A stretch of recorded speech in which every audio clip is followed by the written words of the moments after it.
અને પૂરો 100% માહોલ લાગે છે કે હું જીતીશ. તમે ઘરેથી શું તૈયારી કરીને આવ્યા છીએ? અમે તો કાંઈ નહીં, કાલે અમને ઉમેદવારનું છાપું આપ્યું હતું તે અમે બધાને વાંચાવ્યું છે. તમે શાળામાં શું કામ કરશો? અમે શાળામાં વગેરેની પ્રાર્થના ગાંડ, કોઈ સાફ સફાઈની પ્રવૃત્તિઓ વગેરે અમે કૃત્ય કરીશું. તમે શાળામાં બીજે કઈ ગામમાં શાળાઓ બનાવી શકો છો?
જાણકારી લઈ અને જે ઉમેદવારો જીત્યા છે એઓ પાસે એઓને કેવું લાગે છે એ પણ પૂછીએ.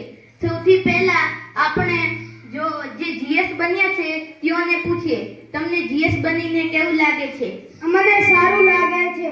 અને તમે ખૂબ મહેનત કરી અને તમારા જે જોએ મદદ કરી તેઓએ ખૂબ મહેનત કરી હતી. હા.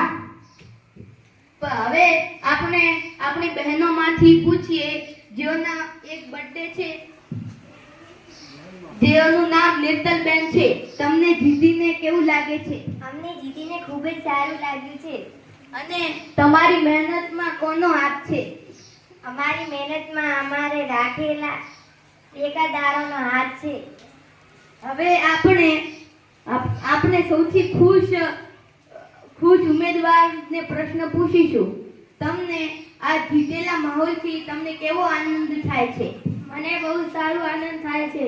અને તમે જીએસ ના બન્યા તો પણ તમને એટલી ખુશી કેમ થાય છે? કેમ કે જીએસ બન્યા અમે કોક તો બન્યા.